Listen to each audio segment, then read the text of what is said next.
formation in 3, 2, 1. Here we go.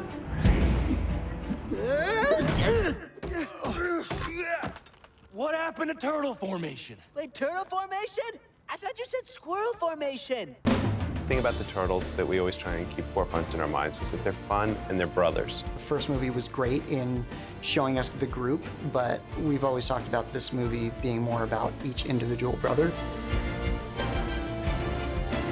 Turtle power! Luckily, we have these unbelievable actors to bring the turtles to life.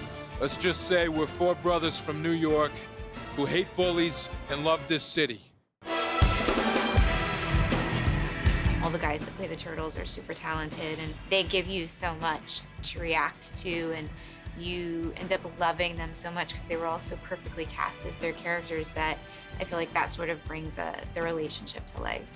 The guys are awesome. I mean, I've said this over and over again. I don't know what the movies would be without these guys. There's so much genuine camaraderie and love that we have for each other that's been there from the very beginning. It's amazing to have the brotherhood that we have. I dare you. Dare you. Jer Bear, one more time. We've been through this experience before, so there's a lot of trust there. We all know each other now, so we can just come to work and, you know, have fun. These 4 guys are as close as it gets as friends. So they had to fracture in the movie, you know, unlike they ever have in real life. We may be brothers, but we are not a team. I think a great challenge this time around is trying to dig up new ground and to reveal a part of these characters that hasn't been seen yet in the comic books, in the past movies, and to really flesh out these characters in an even more 3-dimensional way, which is really, really exciting to play. How these 4 guys are brothers and the fun parts of that, the bad parts of that, and how through thick and thin that's okay, and that's a natural part of growing up. I don't know what to do.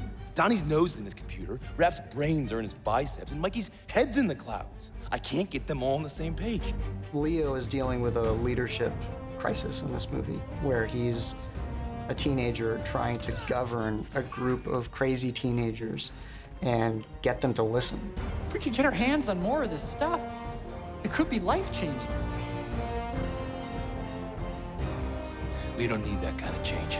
Pete Plozak was incredible as Leonardo. You can see in Pete's performance the fact that he's a leader, but you can also see some of the indecision in the conflicts that arise. There's even a chance that ooze can make us human. We're turtles, whether you like it or not. With the new opportunity to become human, with the power of the purple ooze brings a whole new threat to Leo's leadership, his ability to keep the family together. You put me in charge, and Shredder's slipped through our fingers. Donatello over there in the purple, he's a tactical genius who is technically a genius. We all know Donatello as the nerdy one, the tech guy. In this sequel, we are going to get to see a side of Donatello that's really kind of warm and really fun and really funny. This must be what they came to Brazil for.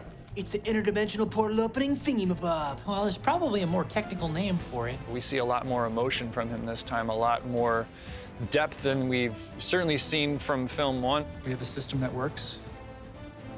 We shouldn't mess with the formula.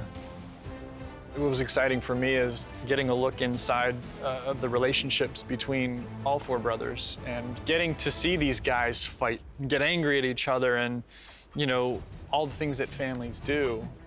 You're actually seeing on screen this time. Get out of your head and communicate. Well, what do you expect? He's all logic, no skills. Oh, coming from the guy who was all instinct, no restraint. Dude, what do you know about anything? You're all heart and no brains. How could you? You may know a lot about strategy, but you know nothing about feelings. We want it to feel like there are some real stakes here, so it's a balancing act between the humor amongst the turtles and the realness of what they're having to battle.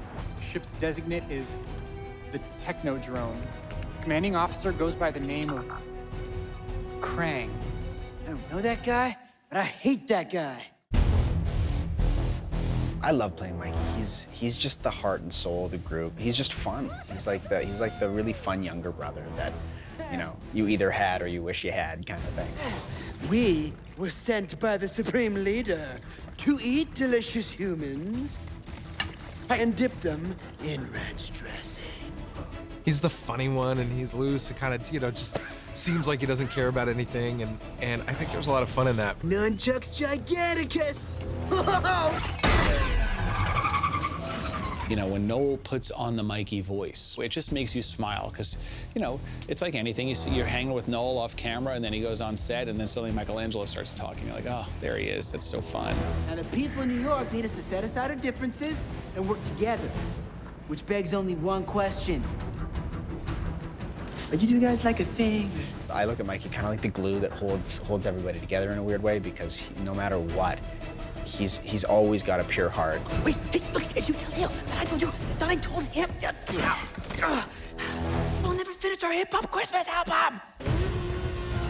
Raphael's a character who everyone is, they're used to him being the angry guy, but in this movie, we're also gonna see a side of him that is protective of Michelangelo, and he's got a big heart, and he's looking after his little brother. You should consult with us before you decide to do something like that. I consulted Donnie, and we decided that And what about Mikey? He don't get a vote? There's only one vote that counts in this family. Mine. Alan Richardson is amazing as Raphael. He's got this incredible physicality that he brings to Raphael. You can see him kind of hulking around. He's got this great posture and this great walk, and you can tell that he's a guy who's been lifting a lot of weights. He's like a big, cuddly teddy bear. If big, cuddly teddy bears were incredibly violent. Man, I connect to Raph in a lot of ways. He thinks things through in the sense that there's a right and a wrong, and I'm just gonna do the right thing, and I don't need to think about anything else. I relate to that. I like that he's, he goes right for the jugular no matter what. Enough! It's time to take out the trash.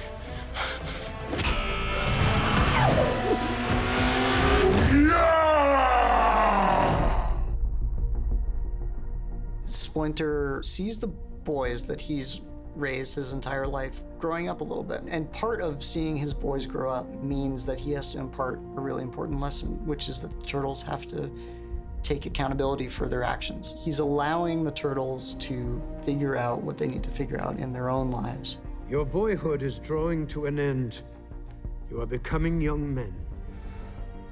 The choice is yours. When it comes down to it, do we want to drink this purple ooze and become human?